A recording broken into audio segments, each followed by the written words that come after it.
Bueno, chicos, ¿cómo les va? Hoy vamos a hacer un repaso sobre las propiedades coligativas, ¿sí?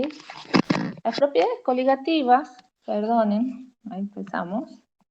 Propiedades coligativas de una solución son aquellas propiedades que dependen de las partículas de soluto que están presentes en la solución y no de qué tipo de soluto se trata, ¿sí? Cuando un solvente se encuentra puro, él tiene una presión de vapor característica, un punto de ebullición, una temperatura de congelación. Y cuando a ese solvente puro nosotros le agregamos pequeñas cantidades de soluto, variarán las propiedades como la temperatura de ebullición, la presión de vapor, la temperatura de congelación. Las propiedades coligativas, que nosotros vamos a estudiar hoy, son 4, vamos a repasar. La primera, es el descenso de la presión de vapor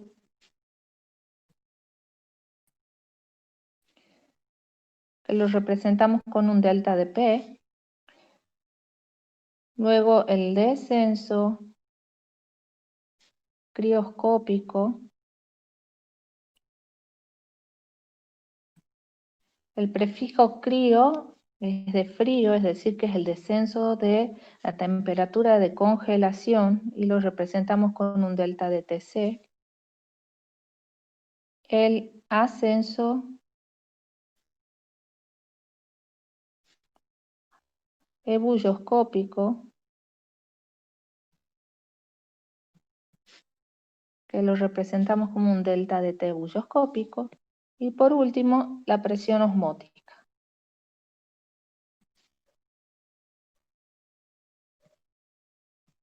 Lo representamos con la letra pi.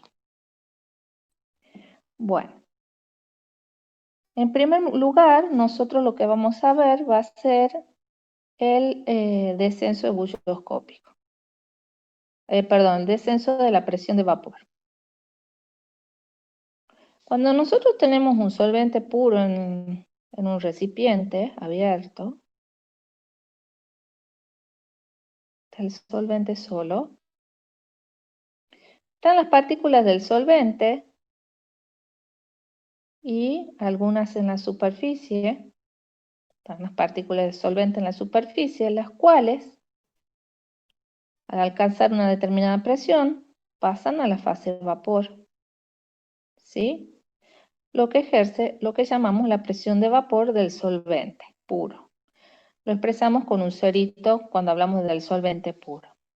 En el caso que nosotros tengamos una solución, tendremos las partículas del solvente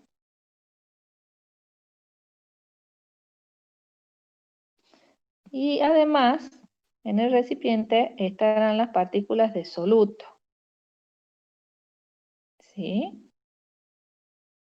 Por lo tanto, en la superficie hay menos partículas de solvente que pasarán a la fase vapor, debido a que hay una cierta cantidad de partículas de soluto presentes también en la superficie. Es por ello que la presión de vapor de la solución es menor que la presión del vapor del solvente puro. ¿Sí? Para enunciar cómo calculamos la presión de vapor de la solución, vamos a emplear la ley de Raoult, que nos dice que la presión de vapor del solvente en una solución es igual a la fracción molar del solvente por la presión de vapor del solvente puro. Esto ocurre si está formada la solución por un soluto no volátil y el solvente sí es volátil. ¿Sí? Vamos a pasar a la siguiente hoja. Aquí tenemos un ejemplo.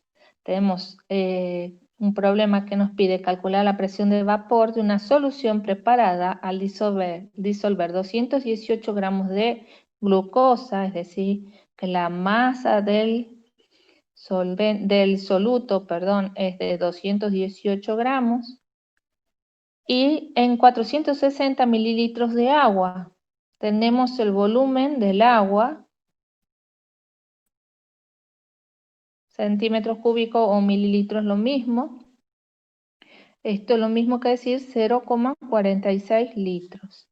Dado que la densidad del agua se considera de 1 gramo por centímetro cúbico, podemos decir que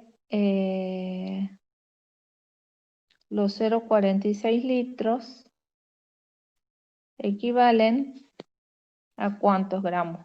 460 gramos, o sea, a 460 gramos. ¿Sí? Muy bien. Nos piden que calculen la disminución de la presión de vapor. Entonces, de acuerdo a esto, tenemos un soluto que es no volátil, perdón, vamos a escribir bien,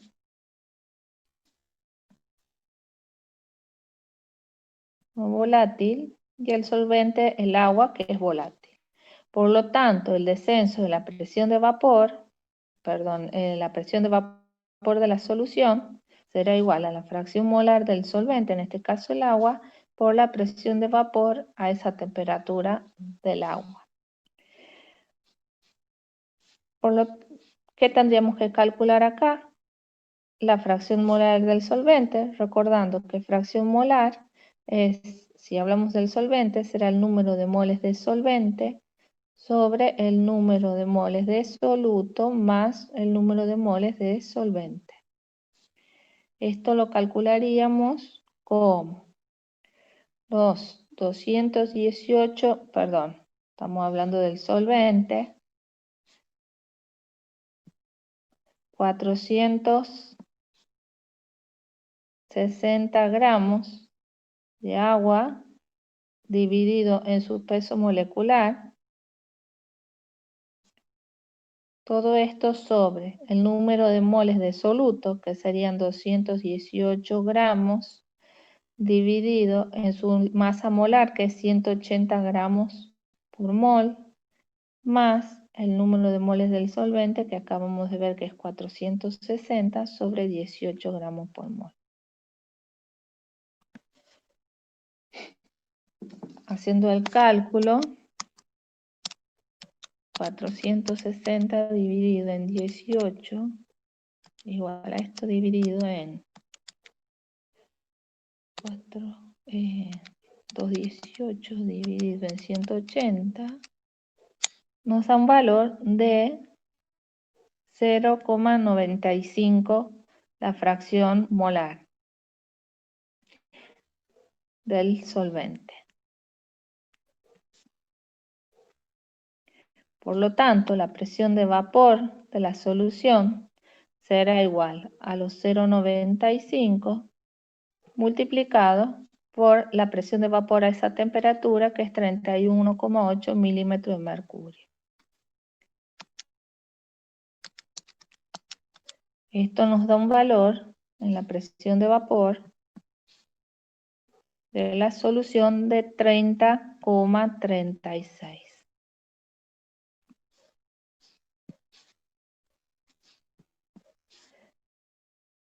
Milímetros de mercurio. Si a mí me pidieran en el problema que calcule el descenso de la presión de vapor, tendría que calcular, voy a borrar la parte de, a ver si tengo algo más acá, seguimos acá. Si a mí me piden el descenso de la presión de vapor, me están pidiendo que calcule el delta de P. Y el delta de P está relacionado, este descenso, como dijimos nosotros, con la cantidad de soluto presente en la solución. Es decir, sería igual a la fracción molar del soluto por la presión de vapor del solvente. O también puedo decir que como es un descenso de la presión, este delta de P es igual a la presión de vapor del solvente puro menos la presión de vapor de la solución. como en la solución tenía una presión, el solvente puro de 31,8 milímetros de mercurio y el calculado es de 30,36,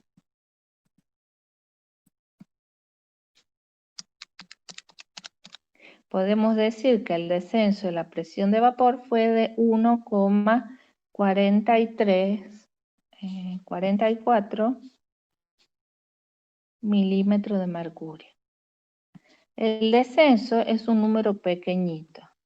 La presión de vapor de la solución es ligeramente similar a la presión de vapor del solvente puro, pero siempre disminuido, ¿sí?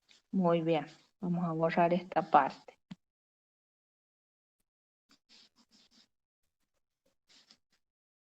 Vamos a ver ahora las dos propiedades que son el ascenso ebulloscópico y el descenso crioscópico. Para calcular el descenso crioscópico,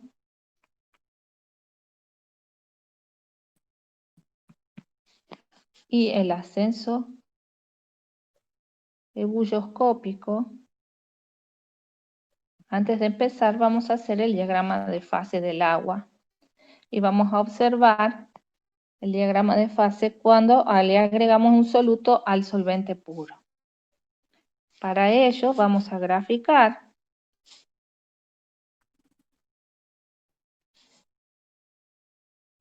la presión de vapor en función de la temperatura. Cuando nosotros tenemos el diagrama de fase del agua, tenemos aquí, este diagrama separa los tres estados de la materia, empezando por el sólido, líquido y vapor o gaseoso. ¿Estamos? Cuando nosotros estemos a la temperatura, vamos a escribirlo con rojo también, de una atmósfera, que es la temperatura normal, cuando toquemos la primera línea, que es el cambio de fase entre el sólido y el líquido, tendremos, vamos a hacer con negrito para abajo,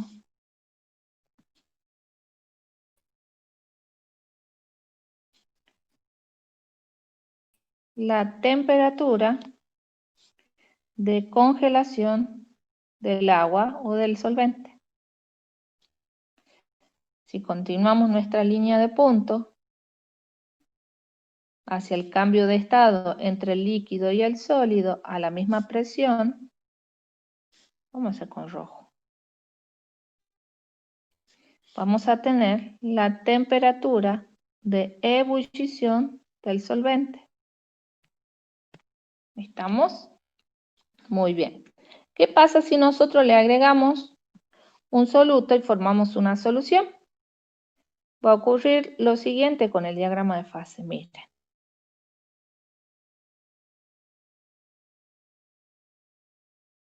¿Sí? Este sería el de la solución. Ahí, perdón. Vamos a escribir acá que este es el del solvente. ¿Sí? Muy bien. Si para la misma presión, ahora lo voy a hacer con la línea de punto en azul, desde una atmósfera de presión, nosotros seguimos la línea de punto y tocamos nuestra curva de la solución en el cambio de estado entre sólido y líquido y descendemos hacia el eje de las temperaturas, podemos observar que la temperatura de la solución de congelación es menor que la temperatura del solvente. La temperatura de congelación es menor de la solución, menor que la temperatura de congelación del solvente. Si continuamos nuestra línea de punto hacia el cambio de estado entre líquido y vapor, podemos observar que la temperatura de ebullición de la solución es mayor que la temperatura de ebullición del solvente puro. ¿Sí? Y eso es lo que nosotros llamamos el descenso crioscópico, y lo representamos con un delta de Tc, y el ascenso ebulloscópico, que lo representamos con un delta de T ebulloscópico. ¿Sí? Es esta variación que estamos viendo aquí, el delta de T ebulloscópico, y este sería el delta de T crioscópico. ¿Sí? Hay que tener en cuenta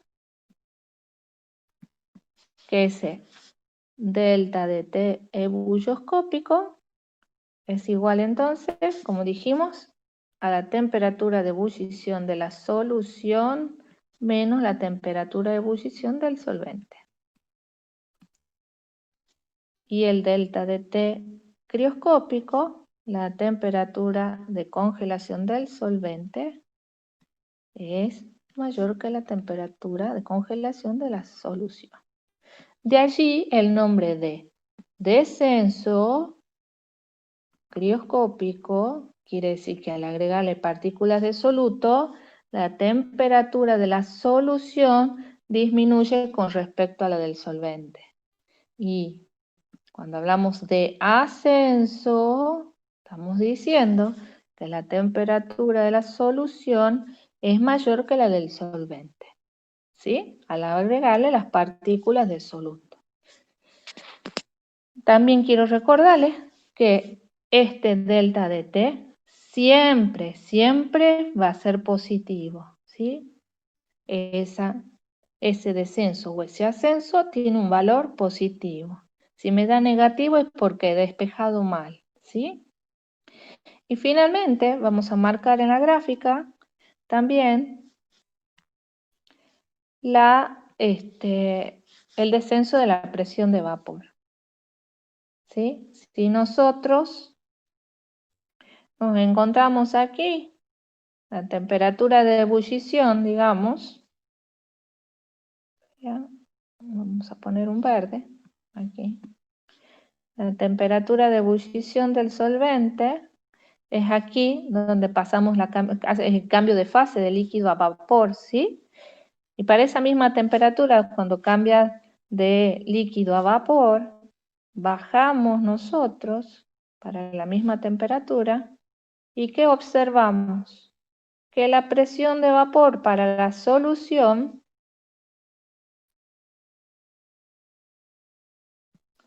de la solución es menor que la presión de vapor del solvente puro, que lo representamos con un cerito arriba. Si a mí me piden en el examen que yo marque el descenso de la presión de vapor, este es el descenso de la presión de vapor, el verde. ¿Sí?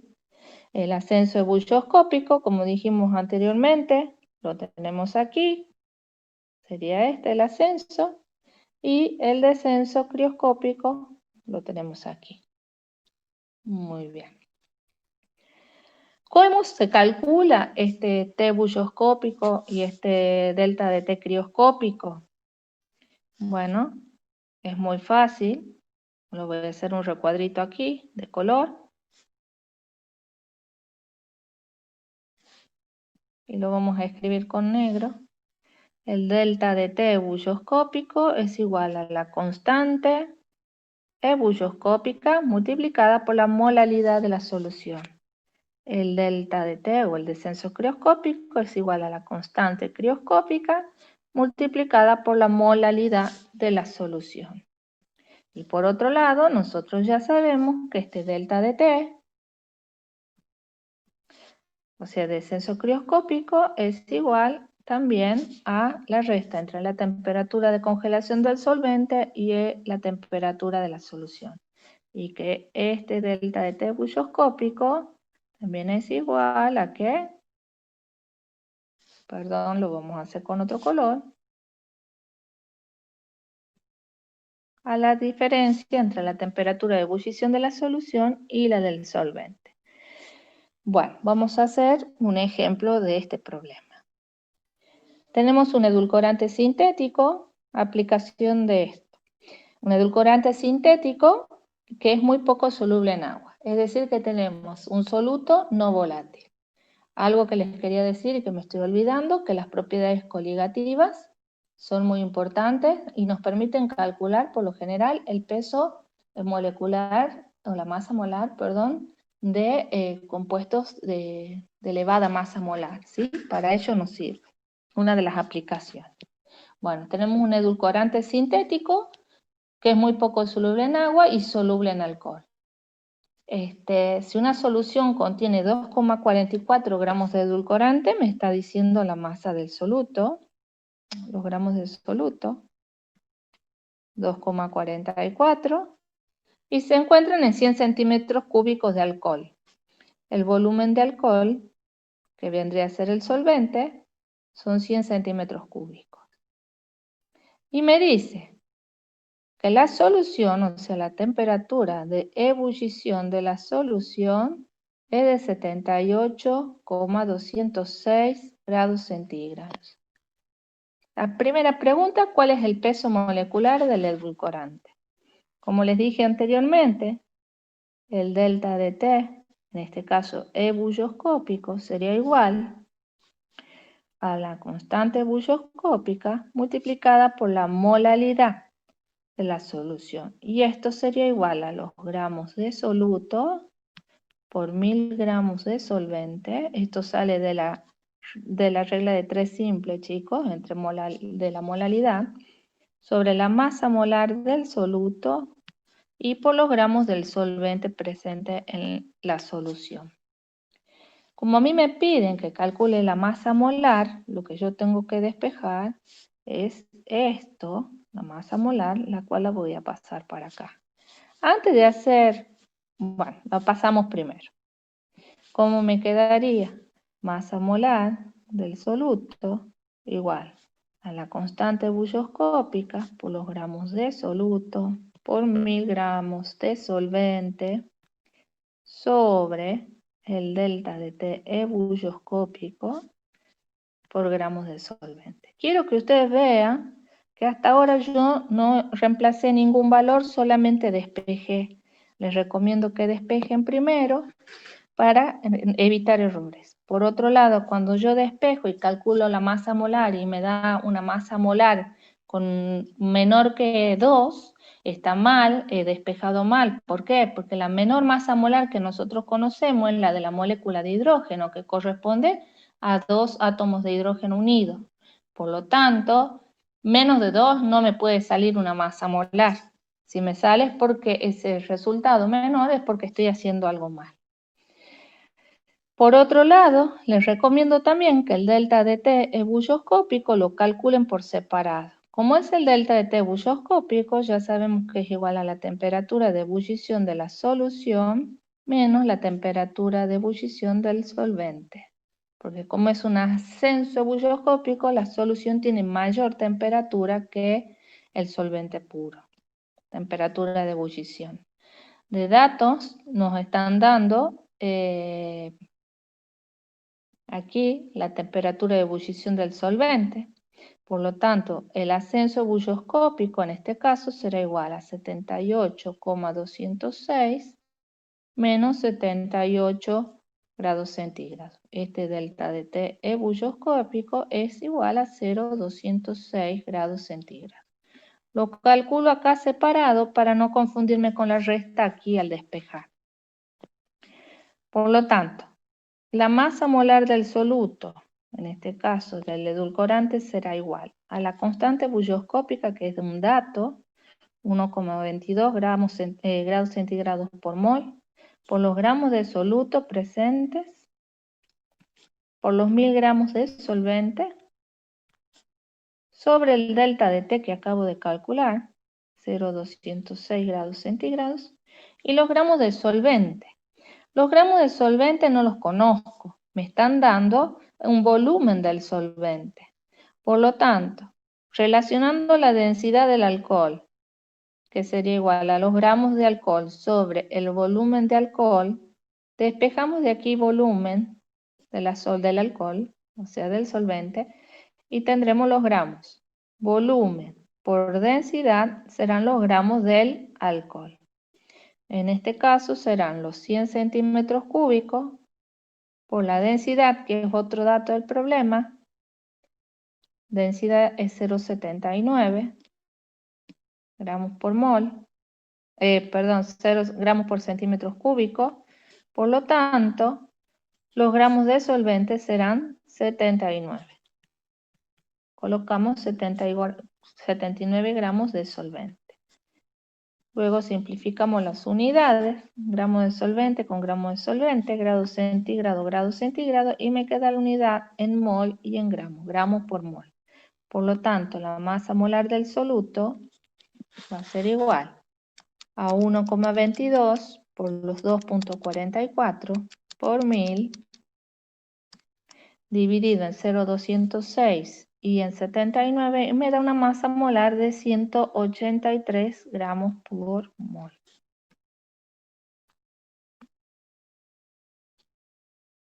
¿Sí?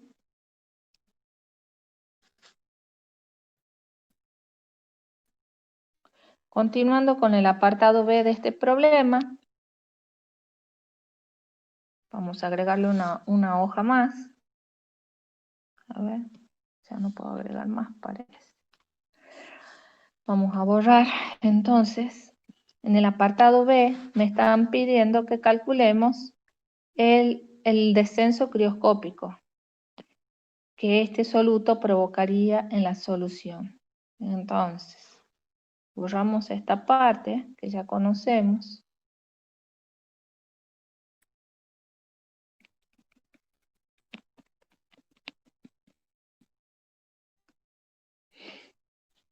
Ya está el apartado A. En el apartado B me están pidiendo que calcule el descenso crioscópico. Al decirme descenso crioscópico es que yo tengo que calcular el delta de T, chicos. El descenso es el delta de T. Entonces, ya sabemos que el descenso crioscópico es igual a la constante crioscópica por la molalidad. Recién calculamos la molalidad, la vamos a hacer de nuevo. Este descenso crioscópico será igual a la constante crioscópica, que es un dato del problema, acá la tenemos, 1,99 grados centígrados por mol. De nuevo, por los gramos de soluto, 2,44 gramos por los 1000 gramos de solvente. Sobre la masa molar, en este caso, ¿sí? La masa molar del soluto la acabamos de calcular, 183 gramos por mol. Lo vamos a poner con rojo para que se acuerden que eso viene del apartado A. Y por los gramos de solvente, 79 gramos de solvente. Simplificando, mol con mol, gramo con gramo, me quedará que el descenso crioscópico tiene un valor de 0,34 grados centígrados. ¿Sí? Bueno. Recuerden entonces que el descenso crioscópico o el ascenso ebullioscópico, es decir, este delta de T, siempre me va a dar un valor positivo, nunca negativo. Que la masa molar tiene que ser mayor que 2, que es la masa molar del hidrógeno, ¿sí?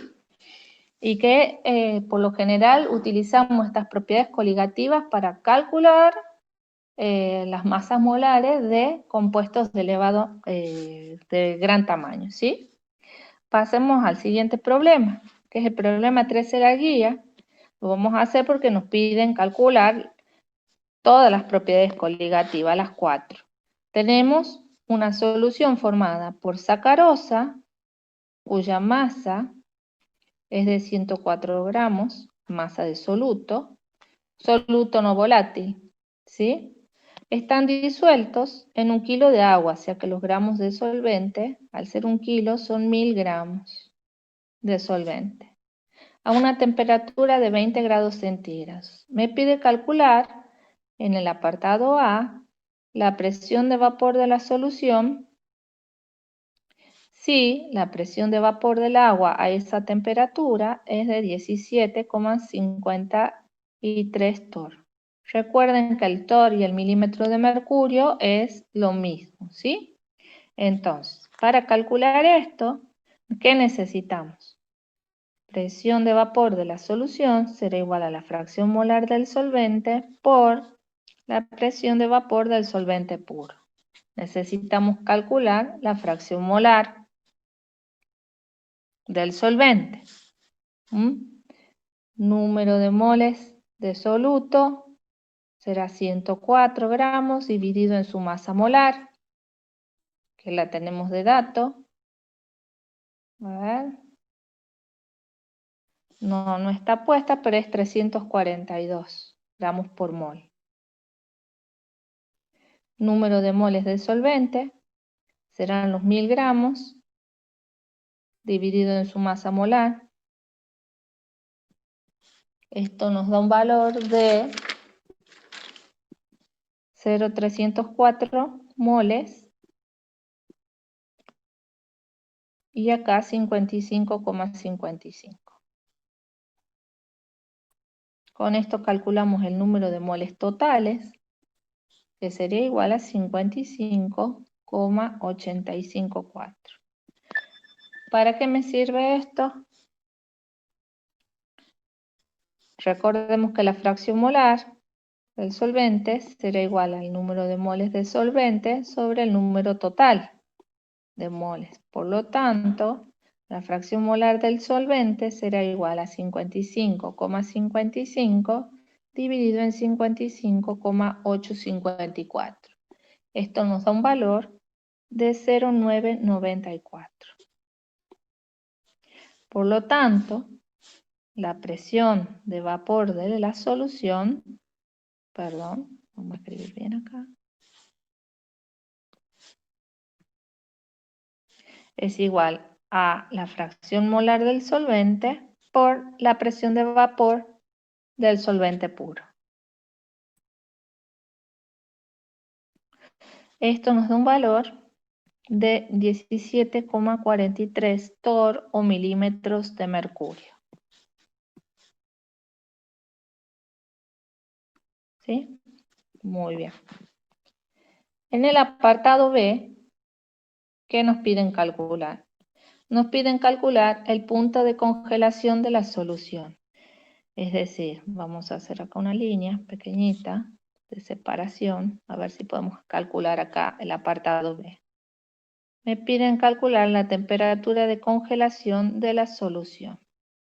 Por lo tanto, lo primero que voy a hacer es calcular el descenso crioscópico. ¿Sí? Lo voy a hacer un poquito más a la izquierda. Voy a calcular el descenso crioscópico. Ese descenso crioscópico va a ser igual a la constante crioscópica por la molaridad, que como ya dijimos anteriormente, eran los gramos de soluto por 1000 gramos de solvente sobre la masa molar del soluto y los gramos de solvente. En este caso, justo los gramos de solvente que vamos a agregar en este problema, si ustedes se fijan, decía 1000 gramos, 1 kilo de solvente, o sea, teníamos 1000 gramos. Por lo tanto, esto se va con esto, ¿y qué va a pasar?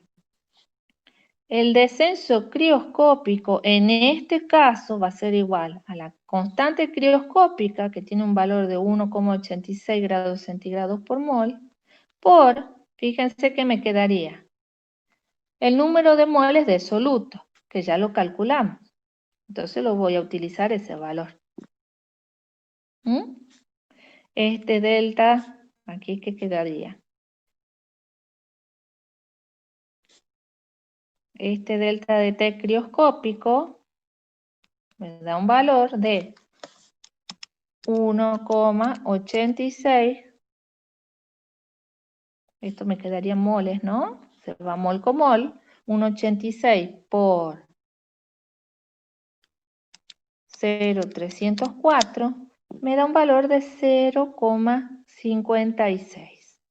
Pero, ojo, 56,5, que puedo decir que es igual a 0,57.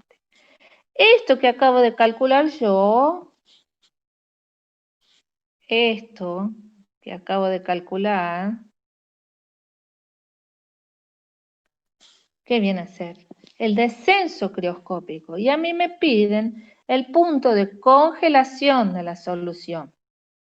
¿Sí? Me confundí y no he dejado un renglón. Bueno, ¿cómo calculamos el punto de congelación de la solución? A ver, vamos a borrar la primera parte. Voy a dejar el número de moles que me interesa del soluto. A continuación, entonces, el punto de congelación, si el descenso crioscópico es la temperatura de congelación del solvente menos la temperatura de congelación de la solución, y eso tiene un valor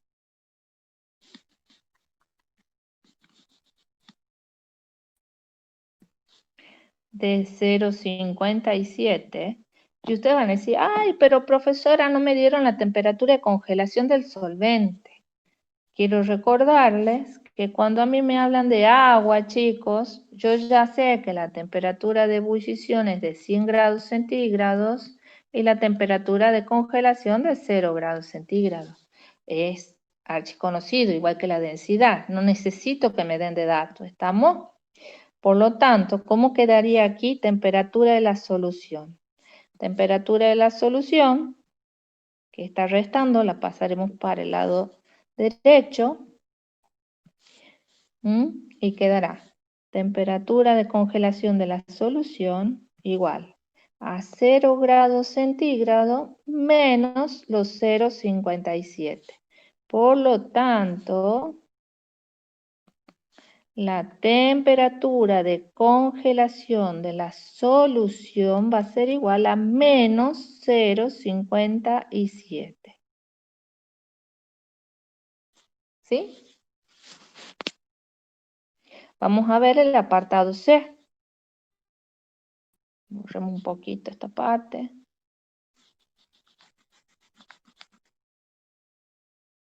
En el apartado C nos piden la temperatura de ebullición de la solución.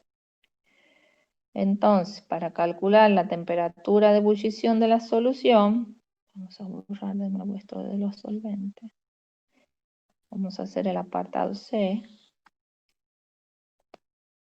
La temperatura de ebullición está dentro del ascenso bulloscópico, y esto es igual a la constante bulloscópica por la molalidad, que como vimos recién, ¿se acuerdan que se simplificaban los 1000 gramos de solvente? Vamos a escribirlo de nuevo. Los gramos de soluto son 104,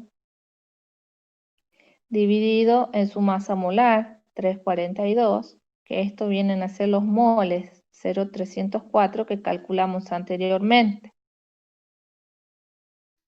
Y aquí nos quedaban 1000 gramos de solvente sobre el kilo de agua, que también eran 1000 gramos, ¿se acuerdan?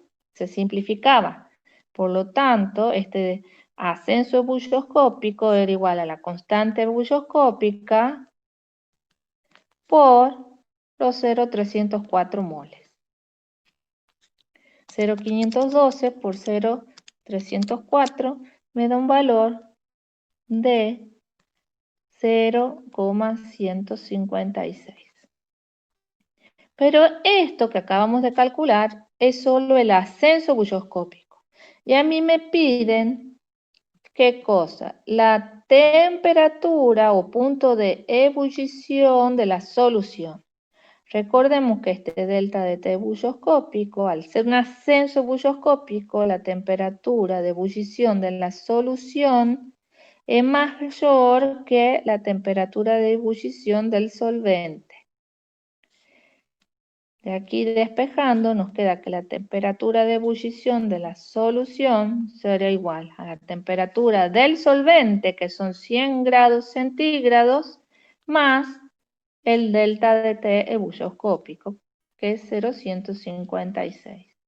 Por lo tanto, la temperatura de ebullición de la solución será igual a 100 grados con 156.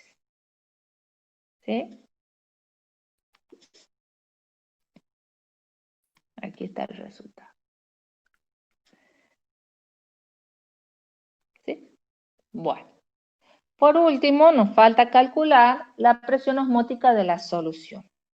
Vamos a borrar.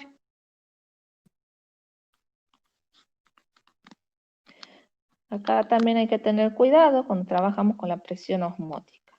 La presión osmótica, ¿qué viene a ser? La presión osmótica es una de las propiedades también que cuando el solvente y la solución están separados por una membrana semipermeable, como por ejemplo, o una membrana selectiva, como es la membrana de la célula, de los organismos vivientes, ¿sí? ¿Qué es lo que ocurre?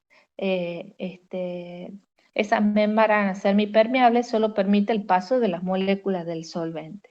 Si las moléculas del solvente pasan permanentemente, por ejemplo, de la sangre a las células, va a llegar un momento que la célula estallaría porque aumentaría la cantidad de moléculas dentro de la célula.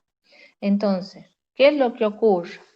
Al pasar, digamos, pasar las moléculas del solvente, se desarrolla una presión osmótica en la solución de manera de contrarrestar este paso, ¿sí? Entonces, vamos a ver la presión osmótica, cómo se calcula. La presión osmótica, pi, es igual a la concentración de la solución por la constante universal de los gases y por la temperatura. Cuando yo hablo de concentración de la solución, estamos hablando de moles de soluto dividido en el volumen de la solución. ¿Estamos? ¿Qué me dan de dato aquí en el problema? Me dan de dato la densidad de la solución, ¿sí? Que es 1,040. ¿Para qué me sirve esta densidad de la solución? Me tengo que acordar que densidad de la solución es igual a gramos de solución sobre volumen de la solución. Nosotros necesitamos, ¿qué cosa? Conocer el volumen de la solución. ¿Conocemos los gramos de la solución? Sí. Los gramos de la solución serían igual a los gramos de soluto más los gramos del solvente. En este caso, sería igual a los 104 gramos de soluto más los 1000 gramos de solvente. Esto nos da un volumen de una masa de solución de 1140, perdón, estoy escribiendo mal acá. 1104 gramos de solución. 104 de solución. Muy bien. Con la fórmula de la densidad de la solución es que vamos a calcular el volumen de la solución. El volumen de la solución será igual a ¿qué? A los gramos de solución sobre la densidad de la solución. Esto sería 1104 dividido gramos dividido en los 1000 en el 1040 gramos por centímetro cúbico. 1104 dividido en 1,04 me da un volumen de solución igual, volumen de la solución, igual a 1061 centímetros cúbicos. 1061 centímetros cúbicos, que es lo mismo que decir 1,061 litros, ¿sí? Por lo tanto, ¿cómo calculamos la presión osmótica? Volvemos a decir, presión osmótica será igual al número de moles de soluto sobre el volumen de la solución por la constante R y por la temperatura. En el apartado A de este problema, calculamos que el número de moles de soluto era igual, aquí lo vamos a poner con azul para que no nos olvidemos, este número de moles de soluto era igual a 0,304. ¿Sí? Lo vamos a dividir en el volumen de solución que acabamos de calcular, 1,061 litros, por la constante universal de los gases, 0,082 atmósferas por litro sobre Kelvin mol, y por la temperatura, recordando que esta temperatura tiene que estar expresada en Kelvin. Por lo tanto, si la temperatura es de 20 grados centígrados, aquí nosotros pondremos 293 Kelvin. Operando con la calculadora, encontraremos que la presión osmótica, estamos expresándola acá en atmósferas, el resultado está en milímetros de mercurio. Aquí en atmósferas sería 0,304 por 0,082 por 293 dividido en 1,06. Me da un valor de 6,89 atmósferas.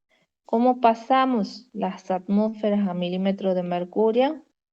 Una atmósfera son 760 milímetros de mercurio.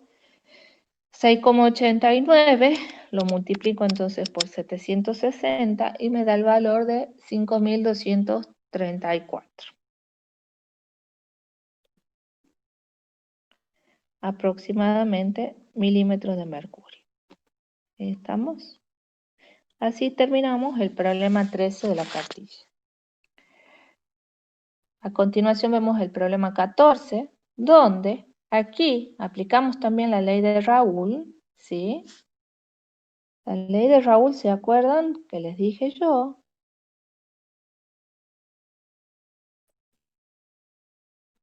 La presión de vapor en la solución de la solución es igual a la fracción molar del solvente por la presión de vapor del solvente puro. Pues lo puede ocurrir que también el soluto sea volátil. Entonces podemos tener soluto y solvente volátiles, como es el caso del etanol y el metanol.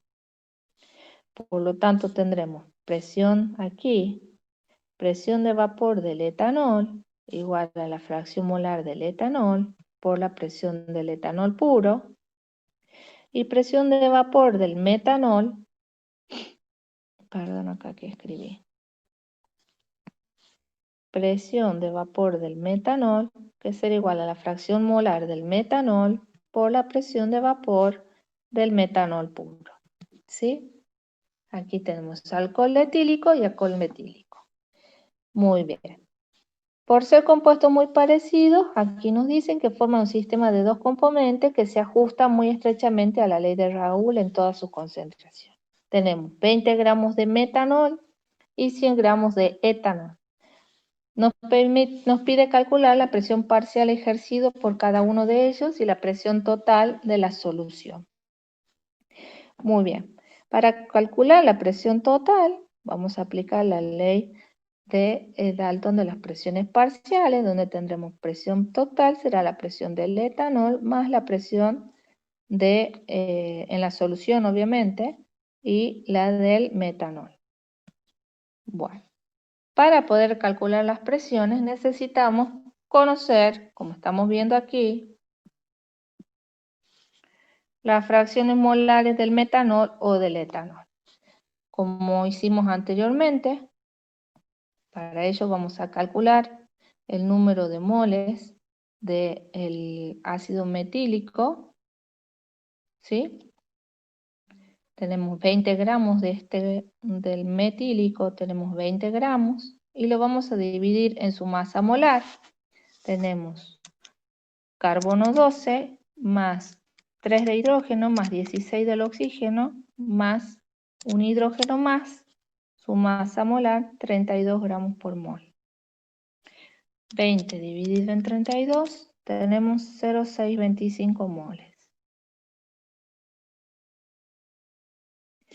Y los moles del etanol o alcohol etílico serían 100 gramos dividido, vamos a calcular su masa, 12 por 2, masa molar, más 5 hidrógeno, más 16 de un oxígeno, más otro hidrógeno, 46 gramos por mol.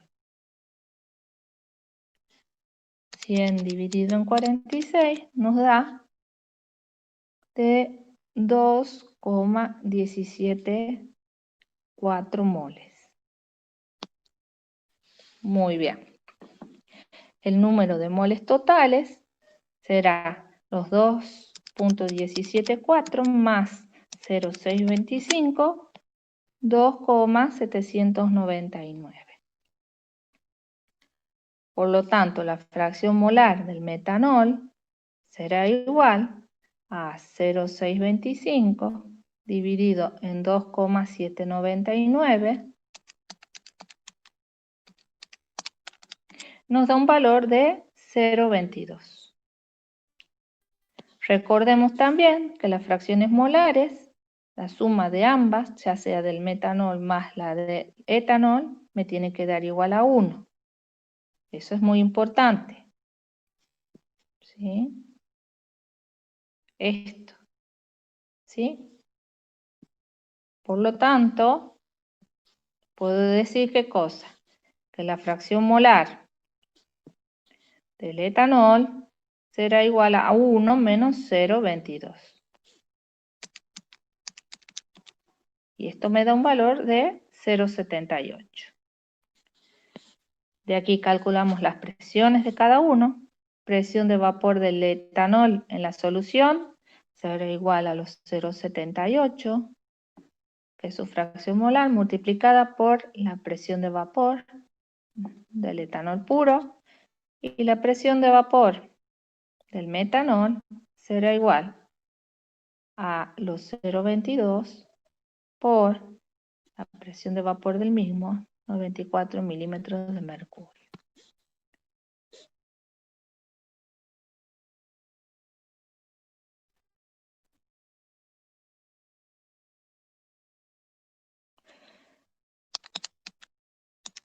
Esto nos da un valor de 34,2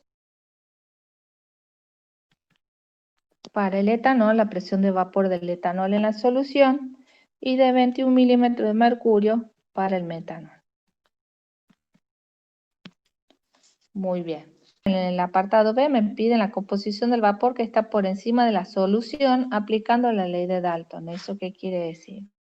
Cuando nosotros hablamos de la composición en la solución, tenemos que aplicar la ley de Raoult. Y cuando tenemos que calcular la composición en la fase vapor, aplicamos la ley de Dalton. ¿Cómo la aplicamos? A ver, ¿tengo otra hojita más para agregar o no? No puedo agregar más páginas. Entonces, vamos a borrar. Recuerden de gases, la ley de Dalton. Vamos a limpiar acá.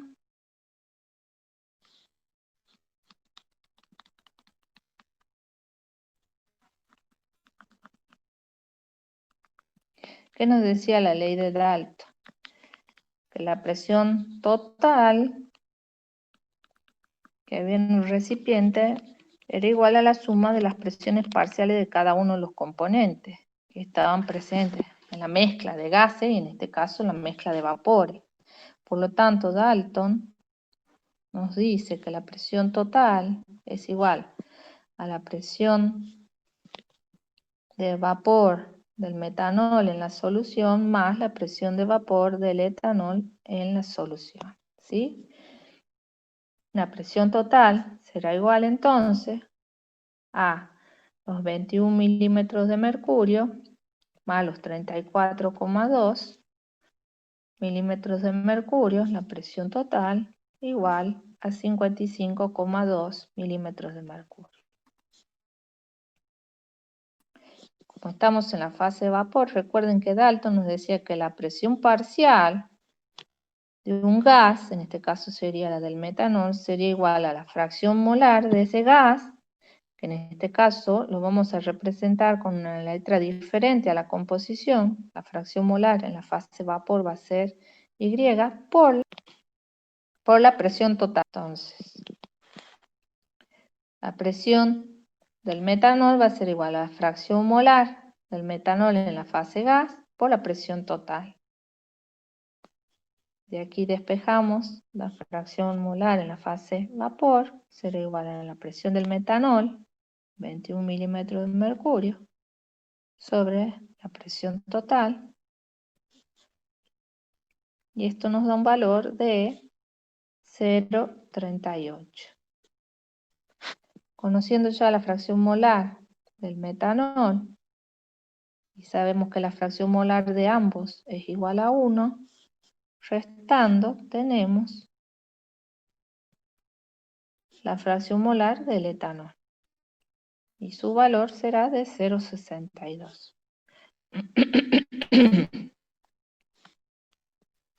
Repitamos. Cuando estamos por calcular la composición en la fase vapor, debemos aplicar la ley de Dalton, que dice que la presión parcial es igual a la fracción molar por la presión total. Mientras que cuando estamos en solución, aplicamos ¿quién? Raoult, la ley de Raoult, y que nos dice que la presión de vapor va a ser igual a la fracción molar del componente está en la solución por la presión de vapor del solvente puro. Son diferentes, ¿ven? Acá tenemos presión total y acá es presión de vapor del solvente puro. Y bueno, con esto terminaríamos hoy de ver las propiedades coligativas. ¿Sí? Cualquier cosa, se comunican por mail conmigo y les saco las dudas. ¿Sí, chicos? Bueno.